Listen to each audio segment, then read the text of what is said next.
Bismillahirrahmanirrahim. Assalamualaikum warahmatullahi wabarakatuh.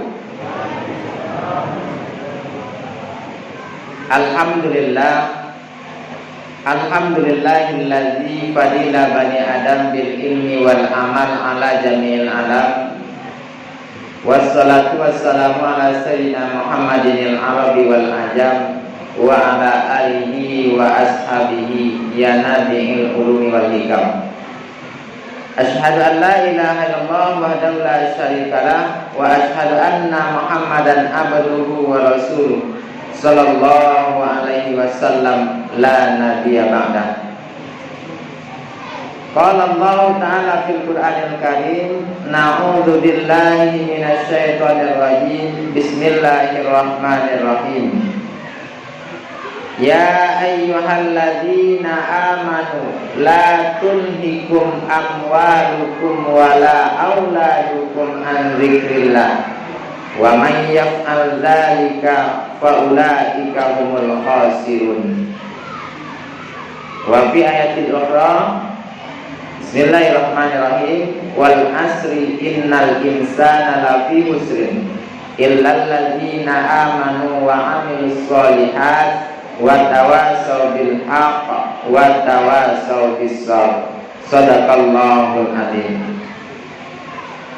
Yang sama-sama kita hormati pengurus Masjid Az-Zikra beserta anggota, yang sama-sama kita hormati nenek mama alim ulama cadik pandai nan gadang basah batua pemimpin adat dalam negara. Yang sama-sama kita hormati pemuda dan pemudi umumnya, kaum muslimin yang sempat hadir pada malam hari ini. Teristimewa kepada pemuda, ada ungkapan yang indah kepada pemuda tersebut melalui untaian syair yang diberikan oleh para ulama terdahulu. Laisal fatah man balagha umur sab'asara sinina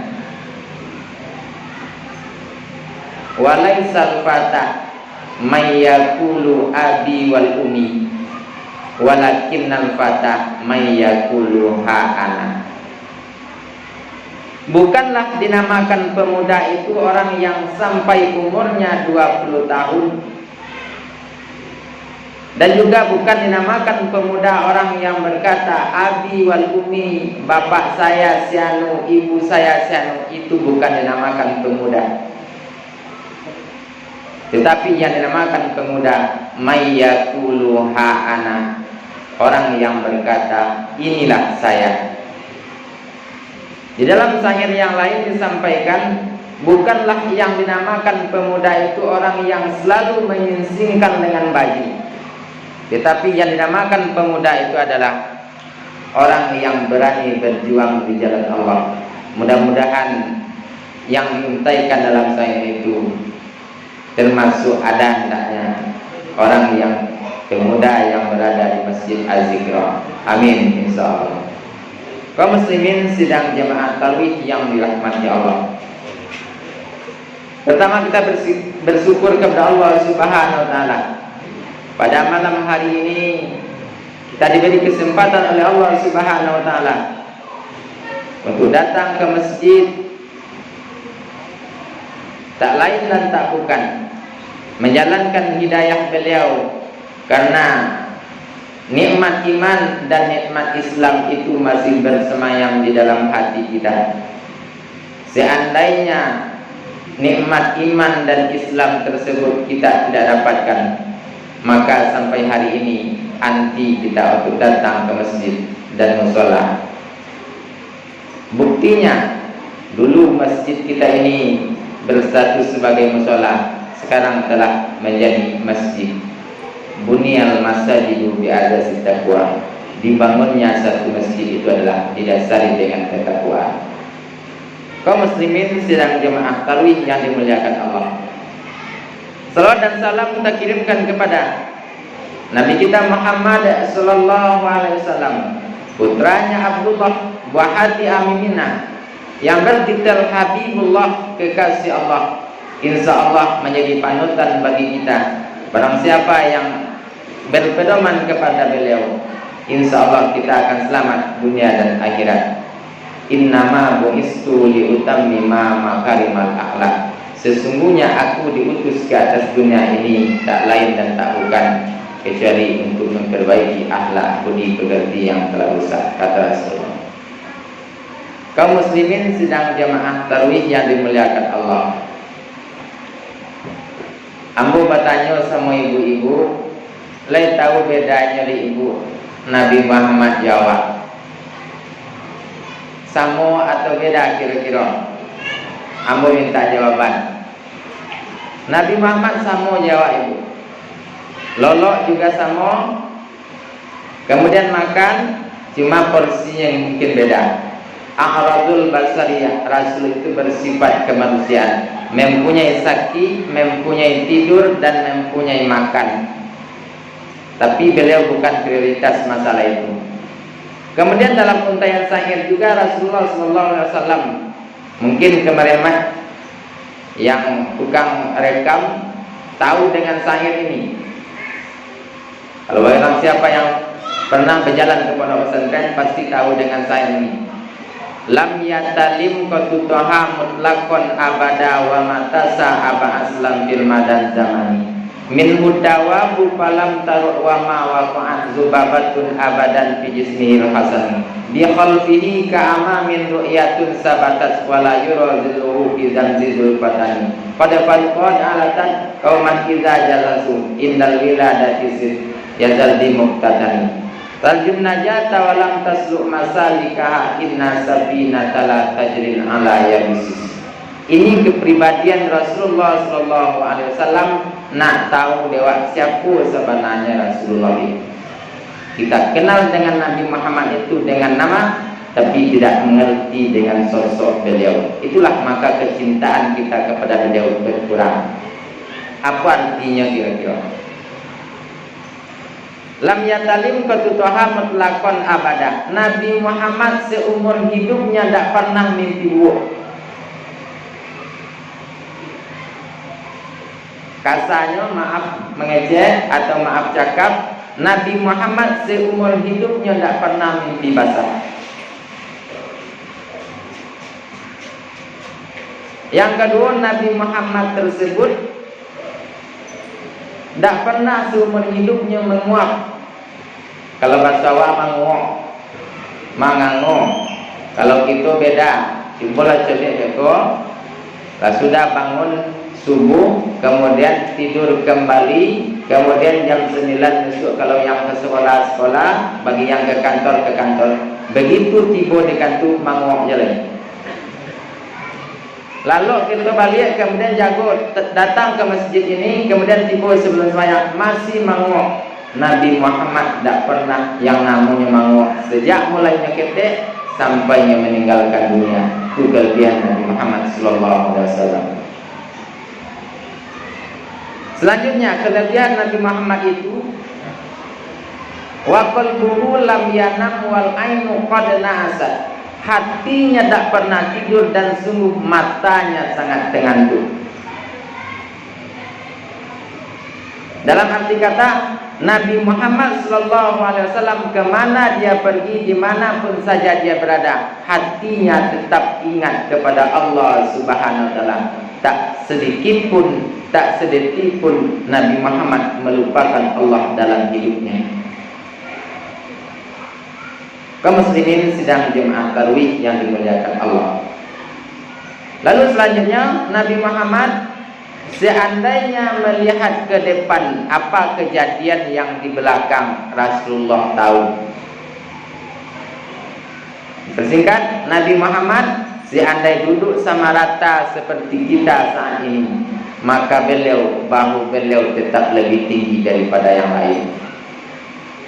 Terakhir kelebihan Nabi Muhammad itu yang tercatat dalam saya itu, kemana beliau pergi selalu dilindungi oleh awan. Tarjun najata walam tasluk masalikah. inna safinata la tajril ala yabisis. Jikalau engkau ingin kemuliaan itu, carilah dengan cara yang ma'ruf. Kenapa? Karena sesungguhnya sampan itu tidak akan pernah berlabuh di tempat yang dangkal. Kaum muslimin sidang jemaah tarawih yang dimuliakan Allah. Sebagai dasar kajian kita pada malam hari ini adalah surat Al-Munafiqun ayat yang ke-9. Bismillahirrahmanirrahim. Ya ayyuhalladzina amanu la tulhikum amwalukum wala auladukum an dzikrillah. Wa may yaf'al dzalika fa ulaika humul khasirun. Hai orang-orang yang beriman, janganlah dilalaikan kamu oleh anakmu dan hartamu daripada mengingat Allah.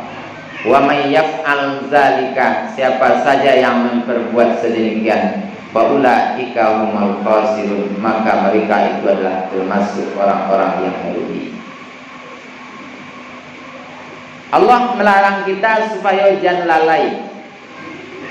Allah sangat menekankan supaya jangan lalai. Kenapa? Begitu lalai sedikit maka kita akan rugi. Dalam hidup keseharian kita sangat mengakui sekali bahwa kita memang lalai. Contoh, Allah pernah di dalam Al-Quran bersumpah, wal fajri, demi waktu fajar. Itu sewaktu dalam kandungan ibu kita. Siapa yang lalai? Ibu kita kadang-kadang lalai kepada kita. Seharusnya yang diperdengarkan ketika itu adalah bacaan Al-Quran, bacaan sholawat Nabi, dan bacaan-bacaan yang baik. Tetapi beliau kadang-kadang memperdengarkan lantunan, nyanyian yang tidak cocok dengan hati nurani Islam itu sendiri. Wal fajri, demi waktu fajar.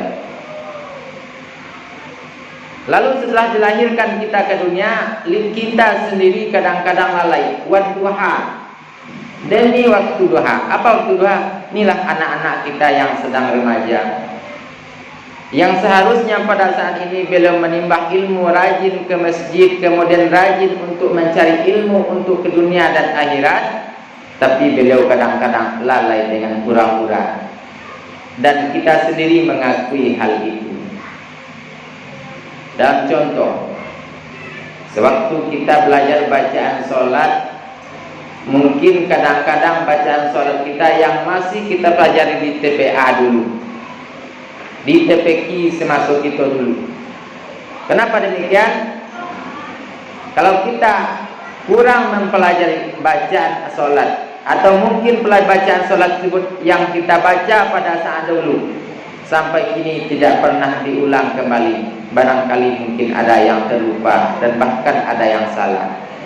Dan seandainya kita telah tahu dengan lafaznya, tidak ada salahnya kita membaca arti atau mengetahui artinya. Dalam contoh, inni wajjahtu wajhiya lillazi fataras samawati wal arda hanifan musliman wa ma ana minal musyrikin. Bagi yang pakai inni wajjahtu, ada yang pakai wajjahtu wajhiya lillazi fataras samawati wal arda hanifan musliman wa ma ana minal musyrikin. Aku hadapkan wajahku akan wajahnya bagi orang yang telah menciptakan langit dan bumi, hanifan musliman, cenderung aku kepada agama Islam, wa ma ana minal musyrikin, dan tidaklah aku termasuk orang-orang yang musyrik. Tidak ada salahnya kita mengetahui. Bahkan lebih baik malahan seandainya kita tahu dengan bacaan dan mengetahui kita apa yang kita baca tersebut. Sering kita temukan di anak-anak kita di sekolah, bahkan di pesantren, bahkan pun di TPQ, anak-anak kita terbalik membacanya, wa ma ana minal musyrikin seharusnya, dan beliau membaca wa ana minal muslimin atau wa ana minal musyrikin. Wa ana minal musyrikin dengan wa ma ana minal musyrikin itu berbeda. Wa ma artinya wa berarti dan, ma artinya tidak, dan tidak, dan tidaklah aku termasuk orang-orang yang musyrik. Itu yang benarnya. Kadang-kadang ditukar, wa ma ana minal muslimin, dan tidaklah aku termasuk orang-orang yang muslim. Berartilah keluar dari agama Islam. Kenapa? Karena ketidakpahaman kita dengan lafaz yang kita baca. Inna sholati, wa nusuki wa mahyaya wa mamati lillahi rabbil alamin. Sesungguhnya salatku, ibadahku, hidupku dan matiku kuserahkan kepada Tuhan sekalian alam. La syarika lahu, tidak bersyarikat baginya Allah. Wa bidzalika umirtu, dengan demikian diperintah aku. Wa ana minal muslimin, dan aku adalah termasuk orang-orang yang muslim. Itulah kira-kira bacaan yang selalu kita ucapkan di dalam salat. Apakah kita senada ucapan kita dengan perbuatan kita? Allahu a'lam, itu kita sendiri yang tahu. Kaum muslimin sedang jemaah tarawih yang dimuliakan Allah. Yang kedua, mungkin kita memang lalai di segi keduniaan. Yang pertama, salat.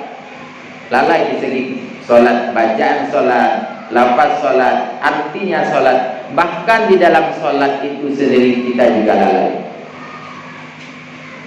Sebagai contoh, sewaktu kita melaksanakan sholat, kemudian datang orang yang bercerita di samping kita, di kiri kita, atau mungkin di luar rumah kita, karena kita tidak khusyuk dalam melaksanakan sholat. Apapun cerita orang yang di samping kita, kita tahu, bahkan kita bisa ulang kembali. Itu contoh. Ini cerita kawan di samping rumah awak di luar, kemudian kita sholat di dalam. Beko siap sholat, wah bercerita kawan tu bisa lo kita ceritanya tu balik. Di mana sholat kita?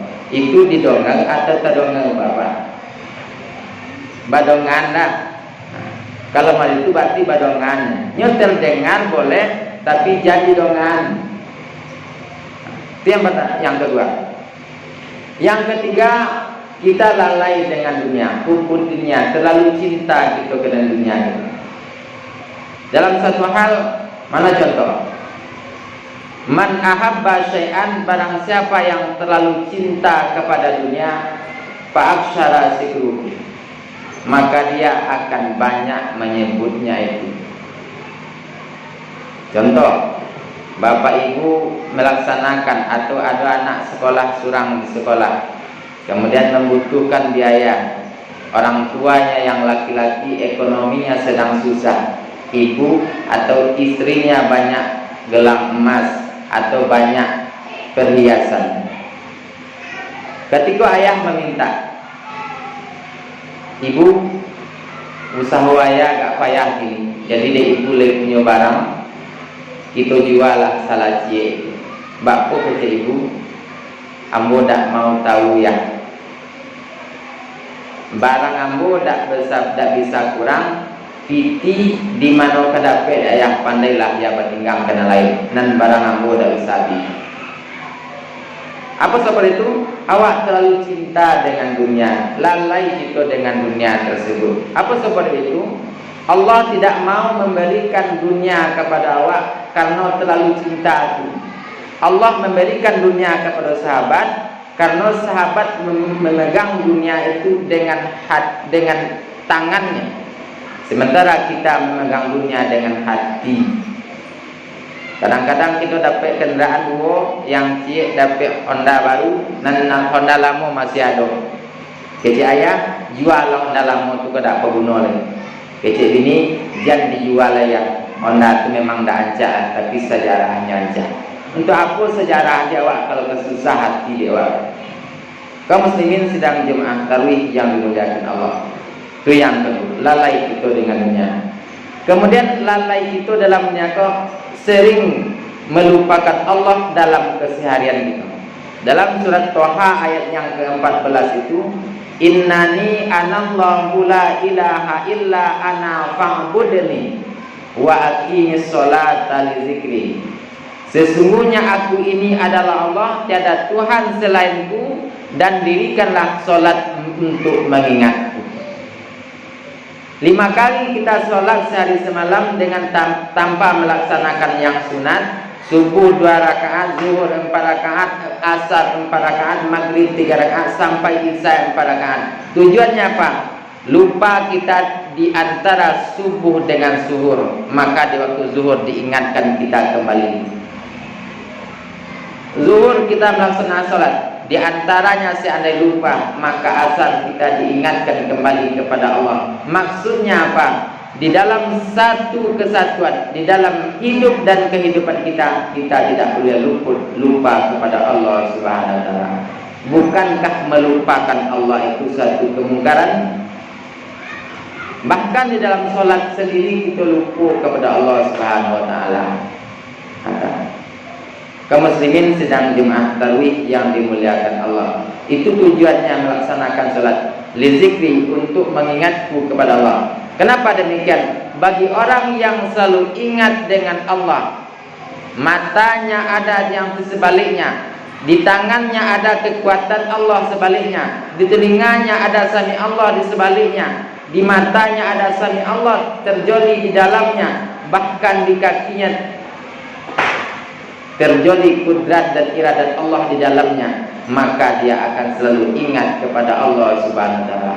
Kalau la yakin wak basuh di sebalik telinga wak ada kekuatan yang lain, maka tak akan nemu menangannya dak elok. Kalau la yakin awak di sebalik mata aku ada kekuatan Allah yang tersemayam di dalam situ, maka tak akan berani memperlihatkan kepada yang tidak baik. Dan seandainya yakin kita di mulut kita tersebut ada kekuatan kudrat dan iradat Allah yang tersembunyi di dalamnya, tak akan berani mengucapkan kepada perkataan yang salah. Begitu hendaknya menghadirkan Allah di dalam hati kita masing-masing. Dalam ungkapan Syekh Athaillah mengatakan, jangan berbangga hati kamu dengan datangnya hujan, karena yang diharapkan petani itu bukanlah hujan itu, tapi buah-buahan yang dihasilkan oleh hujan itu sendiri. Jangan bangga hati wak puasa sampai kini, bahkan sampai rayo besoklah maafan awak ambola mendapat menang atau ambola berhari rayo. Colek efeknya sesudah itu nanti. Kalau sama perangainya dengan dulu, berarti la faedah talakilahikom, tidak ada menimbulkan faedah kecuali capek saja. Demikian saja, mudah-mudahan bermanfaat. Assalamualaikum warahmatullahi wabarakatuh.